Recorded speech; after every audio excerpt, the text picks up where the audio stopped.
भाइयों, जय भारत, जय भीम, जय संविधान।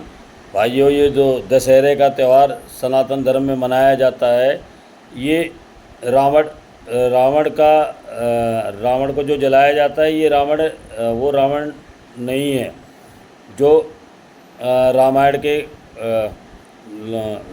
ललई यादव ने जो कहा था, काल्पनिक है रामायण, जिसको कोई नहीं है, उसके उसके लिए नहीं मनाया जाता है। ये राम, अयोध्या, दशरथ राजा, इन सब के लिए। ये तो मौर्य वंश के जो 10वें राजा हुए थे, जब उनकी हार हुई थी, तो उसके उसके उपलक्ष्य में एक प्रकार के साजिश की गई, क्योंकि डायरेक्ट अगर मौर्यों के उसमें होते, उनका नाम लेके मनाते दशहरा को, पुतला जलाते, तो इनमें आपस में फिर विरोध होता क्षत्रियों के अंदर। तो एक ब्राह्मणों ने और क्षत्रियों ने खेल खेल के ये दशहरे का त्यौहार मनाने का उत्सव चालू किया, क्योंकि लंका कोई था ही नहीं, और उस समय उसका नाम तो सिलोन हुआ करता था। तो लंका ना होने की वजह से सिलोन था। और मैं मानता हूँ कि अगर मान लो रामायण होता, तो एक क्षत्रिय कभी ब्राह्मण के पुतले को नहीं जला सकता, क्योंकि जितने भी इनके वेद पुराण ग्रंथ सब लिखे गए हैं, उसके अंदर ब्राह्मण की हत्या करना ही मना है, कि उसकी हत्या नहीं कर सकते। अगर वो नालायक से नालायक भी हो, है ना, तो आप उसकी हत्या नहीं कर सकते।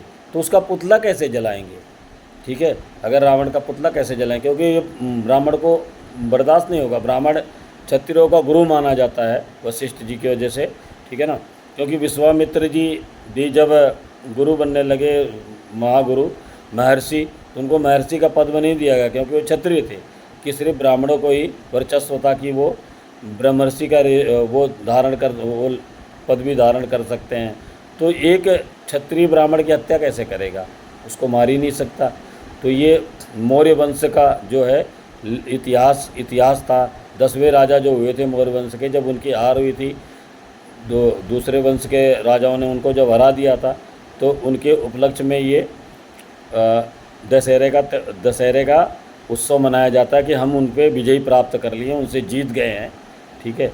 और लोगों को बाद में ये परंपरा बनाते बनाते कि ये रामायण को लेके, उसमें रामायण को शामिल कर दिया गया कि रावण के पुतले को जलाया जाता है।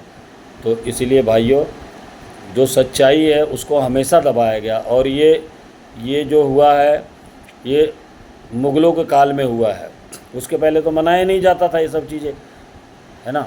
तो इसीलिए भाइयों, जो सच्चाई उसको कोई उजागर करता नहीं है। ललई राम ने जब केस लड़ा, वो जीत गए। ललई यादव ऐसा इसमें व्हाट्सएप पे लिखा हुआ था, जिन्होंने सच्ची रामायण नाम की एक पुस्तक लिखी, जिसके ऊपर मायावती ने बैन कर दिया था उसे।